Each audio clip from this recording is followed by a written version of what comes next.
Le cycle de la Fondation sort actuellement sur la plateforme d'Apple.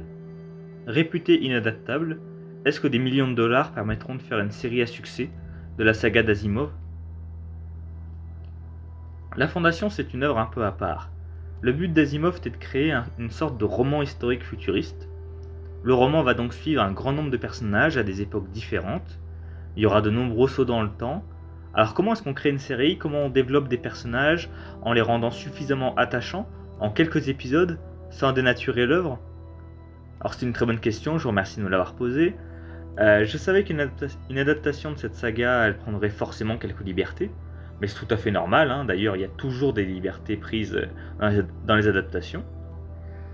La première liberté prise est de remplacer le premier personnage, Gal Dornick, jeune habitant de la planète Synax, par une femme. Alors je sais que les gens sont un peu sensibles sur cette question récemment, ça a même hurlé au complot woke, en regrettant l'époque bénie où on pouvait écrire des livres où il n'y a aucune femme dedans, le bon vieux temps. Bon, blague à part, je trouve que c'est une très bonne idée parce que les 3 premiers tomes de la Fondation étaient écrits pendant les années 50 et ça se voit dans la place des femmes surtout. Sur des milliers de planètes et des milliers d'habitants, des milliards d'habitants, il n'y a pas une femme politique, scientifique, militaire ou importante dans l'histoire. Bon, ça s'améliore un tout petit peu dans le tome 3, et ensuite les autres tomes seront écrits dans les années 80, et seront donc logiquement mieux à ce niveau-là. Enfin, il y avait un gros problème là-dessus, notamment en termes de cohérence d'univers. Donc il fallait donc placer plus de femmes d'importance dans le récit, et je pense que c'était le personnage parfait, Gal Dornick, parce que c'est pas un personnage super important, mais c'est le premier personnage, celui qui nous introduit à toute la série et son univers, celui avec lequel on va visiter Trantor et découvrir Harry Seldon. Donc très bon choix. Donc, je suis plus dubitatif par contre de faire une femme le personnage de Salvor Hardin, qui pour le coup est un personnage vraiment central, mais encore une fois, c'est pas le problème que ce soit une femme, le problème c'est ce qu'ils font du personnage. La deuxième liberté qu'ils ont pris, pour qu'on s'attache plus au personnage, c'est de rajouter du lore.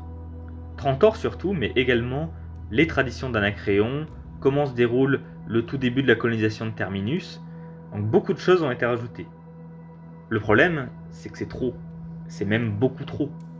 Dans cette série, c'est simple, il y a plus de choses inventées que de réellement adapter du livre. Je pense même que les 3/4, si ce n'est plus, est inventé. Alors attention, quand j'écris cette chronique, j'ai pas lu les préludes à la Fondation et j'ai pas lu le tome 5. Mais je pense pas qu'il y a des éléments qui viennent de ces tomes-là qui ont été rajoutés pour faire bouche-trou. Il y a trop de développement. Ça ralentit beaucoup l'intrigue. Les traditions de Synax, le culte de la vision, les peintures dans le palais impérial. Ah là là, c'est long, il y a beaucoup de choses. Et cette histoire d'empereur cloné. Alors si vous vous posez la question, c'est complètement inventé. La métaphore de l'Empire qui n'évolue pas, elle est vraiment évidente, elle est vraiment dans ta face. De base, c'est plutôt une administration kafkaïenne qui est dénoncée, mais passons. Donc c'est un peu tôt pour le dire, mais je pense que cette histoire d'empereur cloné, c'est une astuce pour garder les mêmes acteurs sur plusieurs saisons, pour qu'on puisse s'attacher au personnage, pour en faire un fil rouge, un antagoniste sur plusieurs saisons. Bon, ça se confirme avec le fait que Gal Dornick, donc, est encore dans la série au tome 5. Ces personnages-là, les empereurs, ils sont censés se succéder, et ils sont pas censés être autant développés. Ce sont des personnages qui disparaissent assez rapidement. Bon, je vais pas parler de tout, même si cette espèce d'artefact, l'artefact protéin de contrefaçon, j'avoue que ça me fait beaucoup peur pour la suite. Je ne vous mens pas, mais dans l'épisode 3, il y a 20 minutes sur 50 consacrées à cette histoire d'empereur cloné. Mais de toute façon, le reste de l'épisode, c'est aussi inventé, donc c'est pas si grave. Dans l'épisode 4, le début de la crise avec Anacréon, on se dit, ça y est, enfin, c'est pas trop tôt. Mais ça fait 10 ans que la Fondation n'a plus de contact avec l'Empire, pourtant on a encore du développement de personnages sur l'Empereur. On devrait quasiment plus entendre parler de l'Empire, jusqu'à l'arc du général Beleriose, et ça c'est dans le tome 2. Quand on arrive à l'épisode 5, je me suis dit, bon, ça y est, cette fois, la crise d'Anacréon, c'est bon. Et en fait, toujours pas. C'est un épisode où tout le début, la moitié de l'épisode, est basé sur le passé de Gal Dornick sur Synax. Mais tout le monde s'en bat les couilles, mon pote! Faut bien se rendre compte d'une chose, il développe du lore sur rien. Il n'y a rien dans le livre à ce sujet. Il développe du vide. Alors comprenez-moi bien, les auteurs ont le droit de prendre des libertés, mais c'est trop long là. Je sais pas comment quelqu'un qui a jamais lu les livres réagit face à ça, Est-ce qu'ils trouvent ça normal ou est-ce que comme moi ils trouvent ça lent, voire hors sujet? Ce qui se passe sur Trantor, tout ça, c'est censé être vraiment le tout début de l'histoire. On met un temps fou pour arriver sur Terminus. Et tout ça, on a l'impression que c'est plus pour rallonger artificiellement la série que pour réellement développer l'univers. Sérieusement, arrêtez d'inventer des trucs et racontez-nous la crise avec Anacréon, bon sang.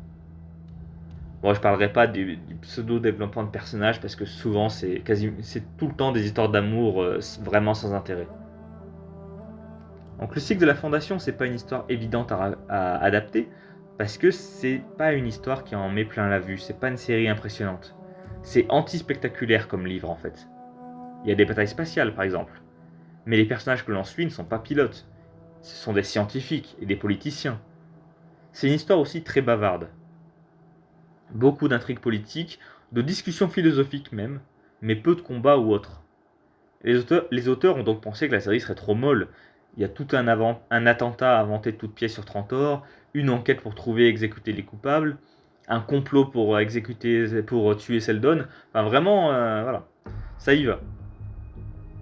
Comble de l'ironie, la phrase de Salvor Hardin, la fameuse phrase « La violence est le dernier refuge de l'incompétence », lui est dépossédée, pour être la phrase de son père.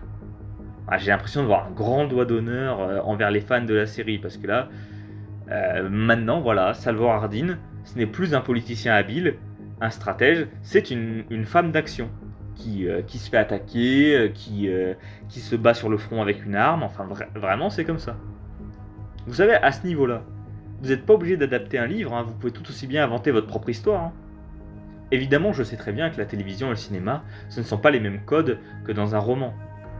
Dans une série, on va pas filmer des personnages qui ne font que parler en se regardant dans le blanc des yeux pendant 15 minutes. Mais bon, il y a quand même un juste milieu. C'est pas une série censée être spectaculaire. Ça s'éloigne beaucoup de l'esprit de la saga. De plus, dans les romans, quasiment toutes les créatures proviennent à l'origine de la Terre. Alors, là, il y a des griffons pasteurs, des créatures dangereuses. On nous décrit Terminus comme si c'était Pandora, alors que c'est censé être une planète juste à la périphérie de la galaxie, pauvre en ressources et isolée. C'est pas censé être une planète hyper hostile, mais bon. Moi je me suis dit que c'était peut-être... ils avaient peur de ce qui s'est passé pour Star Wars 7, où les gens ils se sont dit, oui, super, dans Star Wars 7, il y a une planète de sable, une planète de forêt, bonjour l'originalité. Donc peut-être que chez Apple, ils ont eu peur de passer pour une série un peu feignante, qui ne dispose pas de grands décors, de grandes créatures, d'aliens impressionnants, de planètes impressionnantes, mais c'est le matériau de base qui est comme ça. D'ailleurs, je rajoute qu'il n'est pas censé y avoir des langues étrangères non plus. Tout le monde doit se comprendre normalement dans l'univers. On se demande donc s'ils ont bien compris ce qu'ils adaptent. Quand on voit les débats pour savoir s'il faut privilégier le cadran solaire ou l'horloge à eau, alors que bon, ce sont des encyclopédistes, ils sont là pour compiler le savoir humain, pas pour avoir un jugement là-dessus. La preuve qu'ils ne savent pas ce qu'ils adaptent, c'est ce que David S. Goyer, le créateur de la série, raconte. Il raconte qu'Apple lui a demandé de résumer la série en une phrase, et qu'il a répondu « C'est une partie d'échecs de 1000 ans entre l'Empire et Harry Seldon ». Je pense que c'est une très mauvaise façon de décrire le cycle de la Fondation, et ses caractéristiques des problèmes, notamment la trop grande présence de l'Empire évidemment. Quand on pense que dans le tome 2, l'Empire ne se souvient même plus de la Fondation et ne s'est même pas rendu compte qu'elle avait fait sécession. Donc je pense qu'il s'agit vraiment d'une mauvaise adaptation. Mais le pire étant que je suis pas sûr que ça en fasse une très bonne série pour autant. C'est lent, prétentieux, et pire que tout, ça sonne déjà vu. Prendre des libertés avec l'histoire, je suis pour, bien sûr. Mais rendre le cycle de la Fondation ennuyeux et déjà vu, c'est criminel à ce niveau-là. Cette série avec ses épisodes aussi chers que ceux du Trône de Fer, c'est peut-être un peu trompé. Trompé de série adaptée justement. Oui, c'est une saga très prestigieuse qui allait faire beaucoup parler, c'est un chef-d'œuvre. Mais j'ai l'impression que c'est pas ce qu'il voulait adapter. Il ne voulait pas d'une histoire d'intrigue politique, philosophique, il voulait une grande épopée spatiale. La série est boursouflée, une mini-série de 6 épisodes pour bien raconter le premier tome, en allant à l'essentiel sans dénaturer, ça aurait été beaucoup mieux. Me sens desséché, un peu comme du beurre qu'on aurait étiré sur une tartine trop grande. Là, c'est un sacré gâchis, et je pense pas que ce soit une bonne porte d'entrée dans l'univers d'Asimov. Ça ne lui rend vraiment pas justice. Donc voilà, je m'arrête à cet épisode 5, je ne regarderai pas la suite. Certaines personnes vont peut-être pouvoir me le reprocher, me dire que je me fais un avis alors que j'ai même pas fini la série. Oui, enfin, 5 épisodes, ça fait presque 4h30, 4h30 de série, donc j'ai pas besoin d'une dizaine d'heures pour me faire un avis. Si jamais la fin de la série se rattrape, j'en ferai peut-être une vidéo, mais je pense pas que je regarderai la suite. N'hésitez pas à liker, à partager, et surtout me dire dans les commentaires ce que vous en avez pensé, surtout si vous n'avez pas lu les livres. Ça m'intéresse beaucoup de savoir comment quelqu'un qui n'a jamais lu la saga perçoit cette série.